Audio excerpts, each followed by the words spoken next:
Hello, and thanks for tuning in to another episode of The Director's Cut, brought to you by the Directors Guild of America, featuring today's top directors sharing behind-the-scenes stories of their latest films and insights into the craft of directing. Please take a second to subscribe to our podcast on iTunes or wherever you get your podcasts. And check out the DGA website at dga.org to watch or listen to hours of content, such as past episodes of The Director's Cut, videos of the Guild's 75th anniversary celebration, and long-form interviews from our visual history program. You can access it all for free by going to the website and hovering over the Craft tab.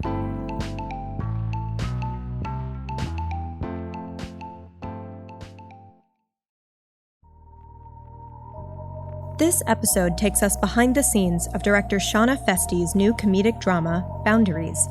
The film tells the story of Laura, a single mother who always puts the needs of others before her own. When her pot-dealing, carefree father, Jack, is kicked out of yet another nursing home, Laura agrees to drive him to Los Angeles to live with her sister, Jojo. When Jack convinces Laura's awkward 14-year-old son to help sell off a supply of marijuana at every stop of their journey, it causes complications that threaten to upend Laura's attempts to hold her family together.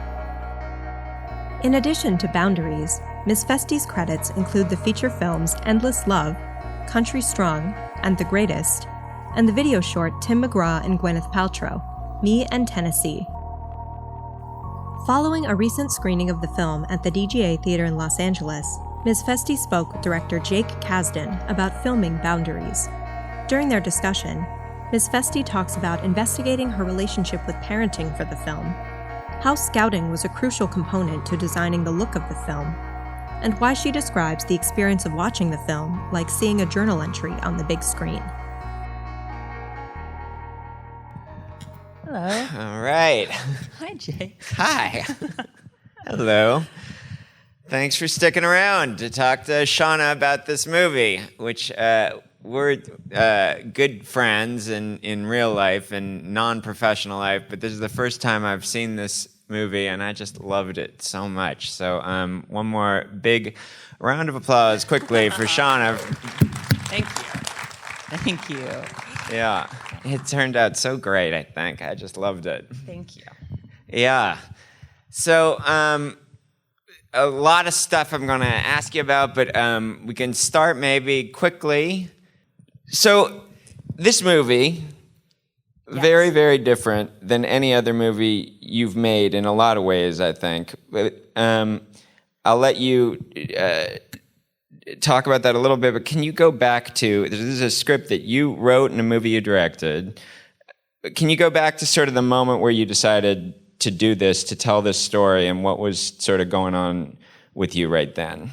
Yeah. I think, the absolute most honest answer I could say is when I had my first son, Waylon, who's now almost 5, when I had him, there was a part of me looking at him, and when I was raising him, still am, I couldn't imagine a world where I would want to be apart. I couldn't imagine ever leaving him or leaving for 3 months. And, my dad was in and out of my life. He was in prison. He was going to Africa to dig for diamonds in Liberia and smuggling them back in the brim of his cowboy hat. He was stealing a gold bell out of a church in Mexico. He was beating casinos. All of these things he was gone for. And I was, with my mom. I was raised by my mom in Los Angeles. And when I had my son, I thought, man, why did my dad want to be away from me like this? Yeah. And that made me really try to investigate our relationship and get in touch with some of the anger that I had over that. Because I think when my dad is so charming. He's been married 6 times, 6 kids, animals, women, kids love him. And when he came into my life, it was amazing, and it was, so much fun, and we'd buy hundreds of scratcher lotto tickets and order everything off the menu when we went to Chinese restaurants. And I could never really say how sad I was that he would leave constantly, because I didn't want him to leave again. I wanted him to stay. And so I had a lot of anger, and I think having Waylon and having my kids made me realize that, I got the shaft in the parent department a little bit, and I wanted to investigate that. Yeah. And you really did, but I think you did it in a way that is so sort of, one of the things I love about the movie is it's so sort of generous with everybody's perspective. And so as you were sort of going through that investigation, the way that you wrote these characters, and then the way that you got the way you cast the movie and the way that the actors then perform the characters, it's like incredibly sort of loving of everyone, even if it's really kind of taking everybody to task, and I think quite equally and even-handedly for for their foibles. And it was that sort of an evolution? Was that did you find yourself sort of working that out as you were writing it, or was it something that continued to develop as you were making the movie? Well, I think so many of these characters, it's just them. I think a lot of people think, oh my God, that Jojo is so over the top. But my sister has a framed picture of a mama dog crossing the stream with her baby dog in her mouth, like in her living room. That is so my sister. And I love my family. I have so much love for them. And I wanted to make a movie about seeing your parent for who they really are. And that comes with forgiveness. And I was lucky enough to have my father move in with me for the last 3 years of his life, and I saw him be the parent to Waylon that he wasn't to me. And that was something that was really cool to see, and I wrote about that aspect as well.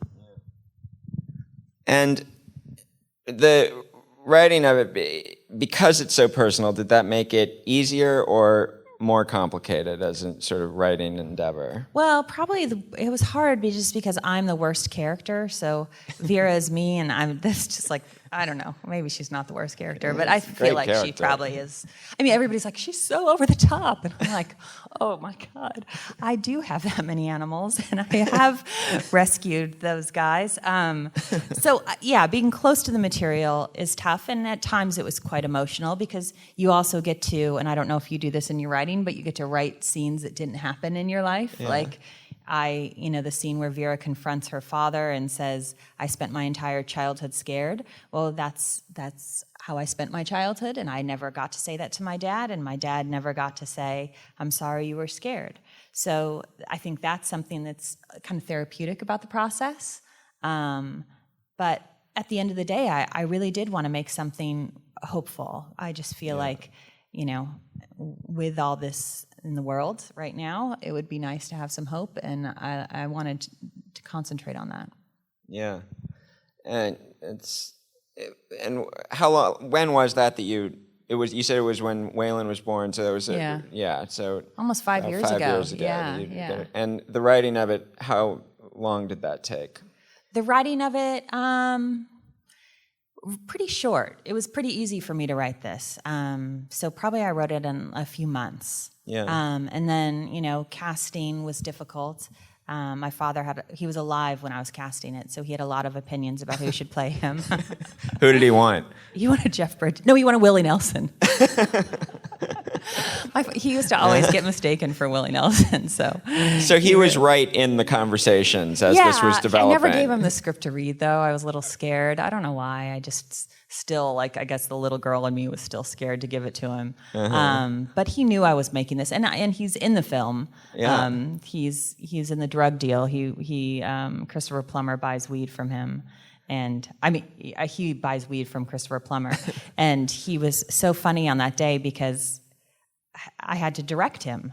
And, one of my earliest, well, not earliest, but when I was a teenager, I remember going to the beach one day and I saw my dad in one of those reflective vests, and he was on parole, and he was doing, community service, and he was picking up trash at the beach, and I saw him with my girlfriends. Inara might have been with me, actually. Inara is Jake's wife. And so I put him back in that vest, to just have some fun. And he looked at the vest and just was like, what are you, Shana, the vest would never be this clean. The state doesn't have vests this clean. You got to dirty this up. And then so we got the production designer. He was dirtying the vest up. And then I said, okay, Papa, you're buying some weed, and you're at the beach, so maybe would you kind of look over your shoulder? Are you a little nervous? Or I don't know how this works, you know. He's like, what are you, I wouldn't be nervous. I would just smoke the joint right there. He was just so disappointed that I actually thought that he should look over his shoulder. You had all these misconceptions about what that would look like. Yeah. I was making him very scared to buy drugs, and he clearly had no fear about it. So.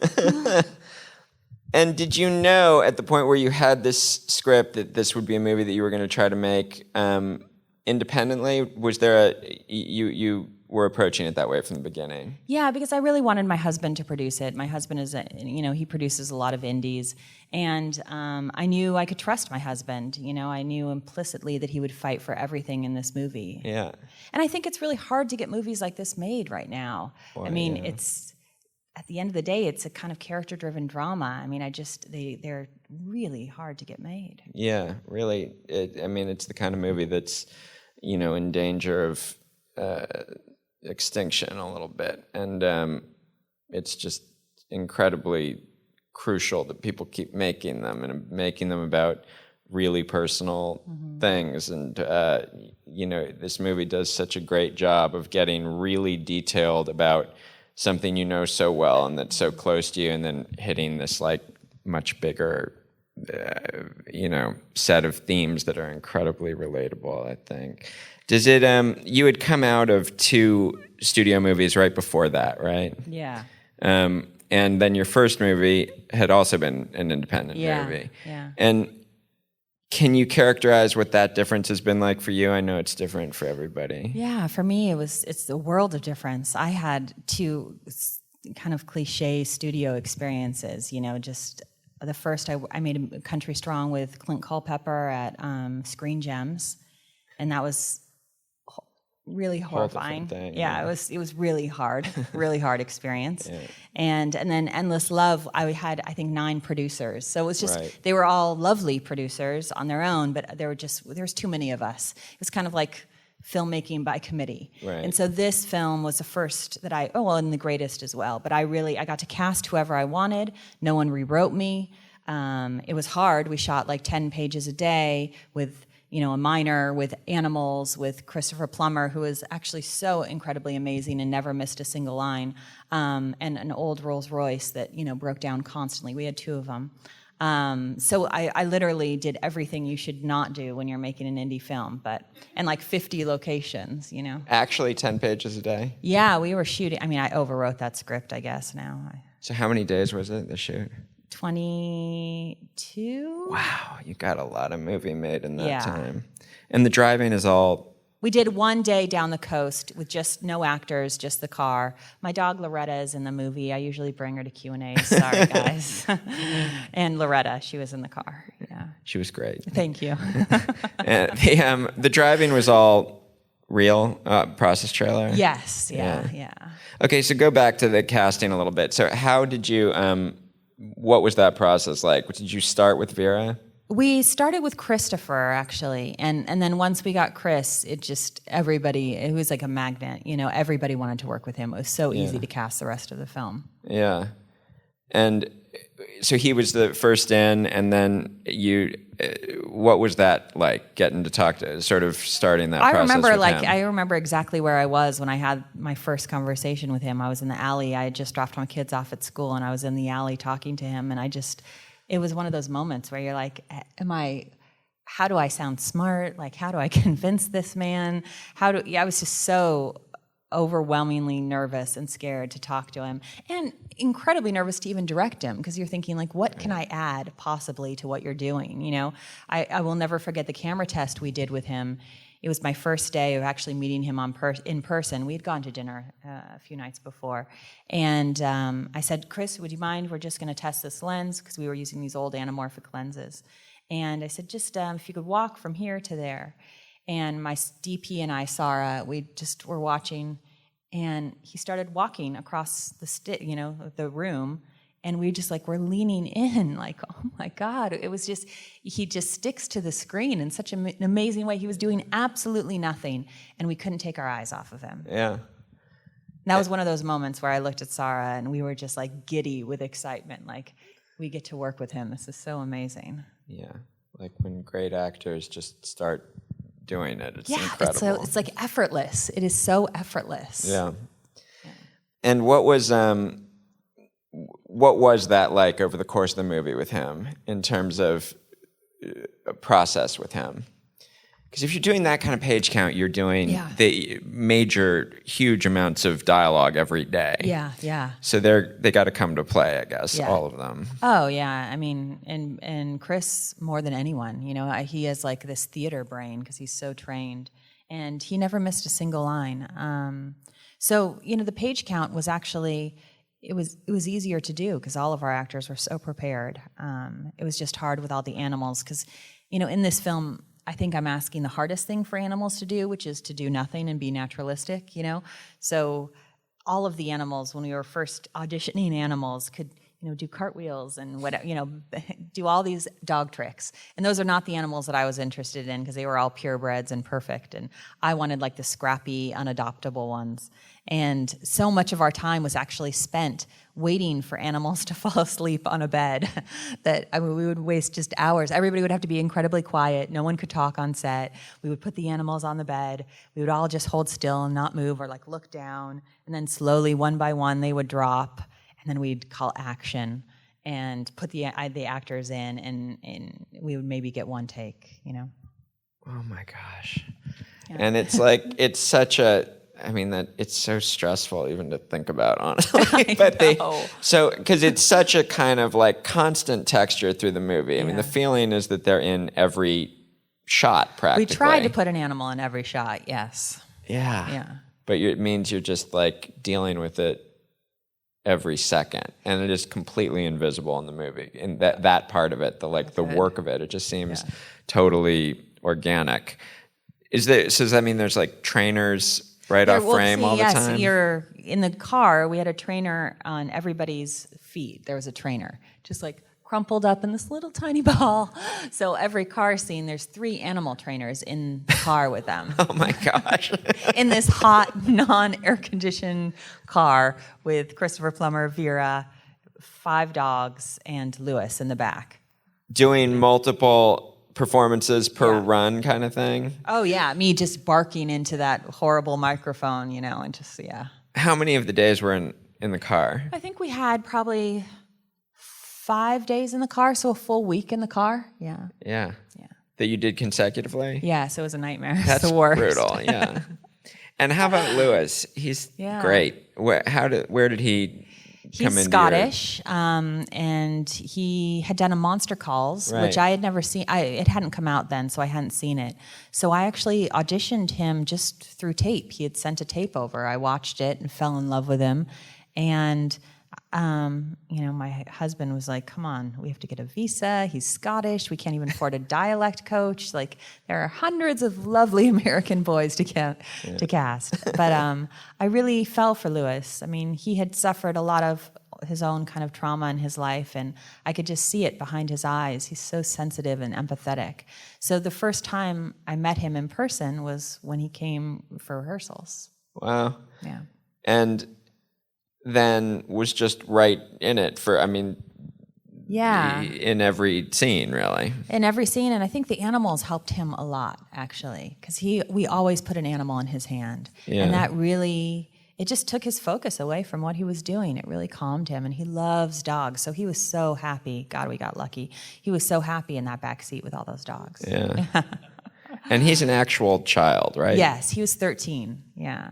Oh my gosh! Yeah, so that's another huge. Another 8-hour. You lose him losing him. We lose the animals because they could only work a certain amount of time.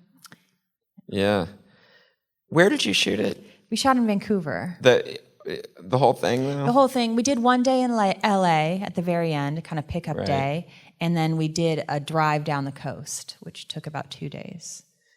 Right. And how did you like working there? Vancouver. There's a lot of people shooting in Vancouver, right? Yeah. So, it was hard location-wise because it's a lovely place, but your location scout is taking you out and going, you're going to absolutely love this school. You're going to love it. It's perfect. We shot Airbud 1, 2, 3, 4, and 5 here. And these 5 Hallmark movies, and everybody loved shooting there. Yeah. And you're like, oh man, we had to comb Vancouver for places you hadn't seen before. It sometimes seems like there's so many companies in some of these places that you wonder why they're not just like bumping into each other. Oh yeah, we would see them as we were driving parking lots. And you said it was 22 days. Yeah. So you were there for a couple of months before that. A couple months, yeah. Brought the whole family. And let's talk a little bit about your team that you put together to make this with you, because a lot of them were new to you. Yeah. Right? You'd never worked with. I never worked with Sarah, any of them. the DP, who did great work. Yeah. How did you guys connect? Well, she went to AFI. She was there a year before I was, and. You know, it was an extra bonus if we could hire a Canadian DP, but that wasn't something that was a mandate. And I just saw Sarah's work and her framing, and I got really excited. I really wanted to work with a woman. And I think I've offered every single movie to your favorite DP. Uta, yeah. Briesewitz, yeah. And she's not really doing it anymore. She's a director. She's an episodic director. I made a couple of movies with her, but yeah. Because it's hard, as much as you really want a female crew, they're really hard to find.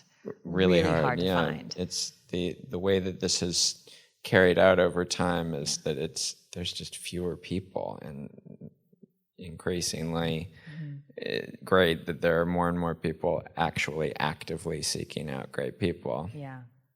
So Sarah was totally new, and we had a great time. It was a totally different energy. It was awesome. Yeah. And was she sort of helping you? Was she there through most of the prep and figuring it out with you? Or were you laying out? Yeah, she was there. Yeah, and she was right by my side, and we did a lot of work before the film shot. Just when she was actually in Toronto, just going back and forth with photography and inspiration, and it was really important to me. You know, Jack is a character that's easy to judge. A lot of people judge my own father. My father doesn't look great on paper. But when you meet him, he's, just very warm, and his humor is infectious. And so lighting-wise, we really thought that was important. I mean, it's one of the reasons he drives a gold Rolls Royce. We wanted the warmth to kind of follow him. Yeah. So whenever he comes on screen, the atmosphere is usually really the color palette is always warm. Yeah. Yeah, it's great looking. And also heavily scouted, it feels like. Yeah. A movie where you would have spent a lot of time in a van looking for places, kind of. Because, and that's probably a big part of the production designer's job on this movie. Oh, for sure. I mean, I think whenever I teach at AFI occasionally, and whenever I'm talking to young directors and they're shooting in white boxes, like someone's apartment building with 4 white walls, you're like, oh man, you're just making it so much harder on yourself. Just find that location with the interesting architecture and some deep space, because you're so trapped. I think scouting, even though it's so hard in that van, is so important to the overall look of your film, right? Yeah, absolutely. And it was cut down here, right? Yeah. You cut the whole thing here at home. Mm-hmm. And what was that post period like? How did that? Well, I've never done a comedy before. Yeah. So a lot of it was wondering if anything was funny at all. Yeah. And also the timing of comedy, totally different than the timing of all my dramas that I usually do. So that was a really interesting lesson for me. And you don't have the ability to kind of screen the movie over and over again because it's such a short period. So we didn't really have a lot of time to test the laughs. So I think there's actually a lot of moments in the movie that get laughs that are just cut so tightly that we didn't even know they would ever get a laugh, and we probably cut them too tightly. So. You're usually better off to do that than to open it up for a laugh. I'd like a 5-second pause. Because then when you put in the pause, then you watch it on TV someday, and it's like someone says something, and then you cut to a shot of someone looking at a lamp waiting for the laugh to end. That doesn't work? No, it's embarrassing. I've done. And you cut it with.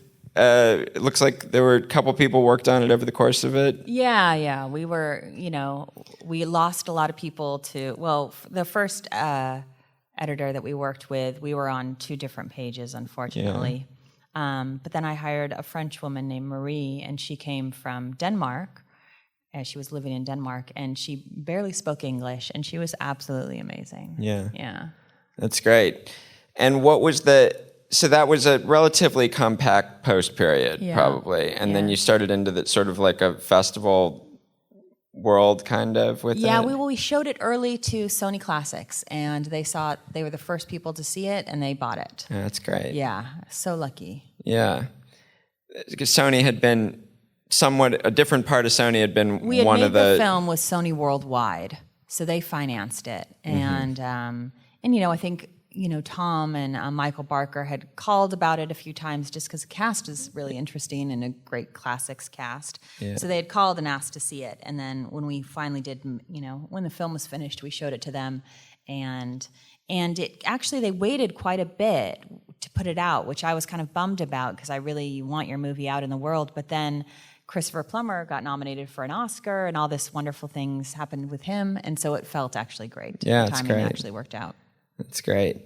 And so by the time you were taking it out to festivals a little bit and starting to show it around, you sort of knew where it was going to be, which is a nice way to be doing it. Oh my God. Better than so to be trying free. to, Yeah. And it's been like, that was like a year ago or something, roughly. So it's been sort of this showing it periodically and the long wind up. Yeah, a very, very long wind up. We were just talking about that wind up because it just goes on and on and on. I have so much anxiety about this process, and every time, reviews come out and your film comes out, and at least with studio films, they just rip it off and it's all over. Yeah. Like you kind of know where you stand. But this slow release, like I think every week we go to a new city, and it's just incredibly scary for me. It continues to roll out now for the next several weeks or months or something. Which is great about Sony Classics because they really they keep your movie in theaters. Yeah. Which is cool. They do like an actual old school rolling small movie release that gives it a nice beginning of its life. Mm-hmm. It's great. And then so from here does your work continue with it, or does it or are you still on the promotion thing for a little while? No, we did all of our press, and now we're just kind of sitting back and hoping people like the movie. So. And how does it feel to have it out there at the end of a thing like this, given this sort of incredibly personal movie?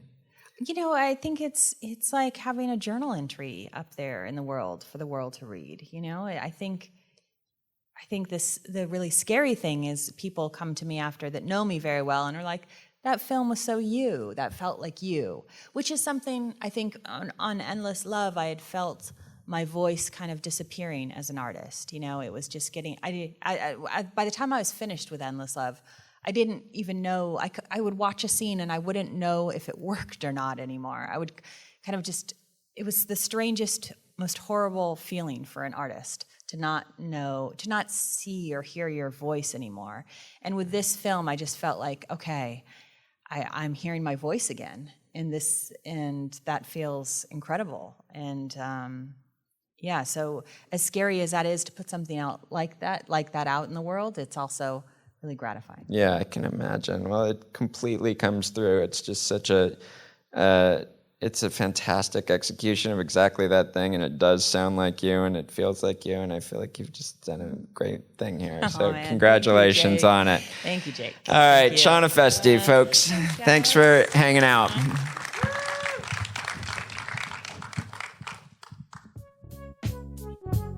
Thanks for listening to another DGA Q&A. If you'd like to hear more, you can find past episodes of The Director's Cut wherever you listen to podcasts. And if you're enjoying the podcast, please like, share, and leave us a review. We'd love to hear your feedback. Thanks again for listening, and we'll see you next time. This podcast is produced by the Directors Guild of America. Music is by Dan Wally.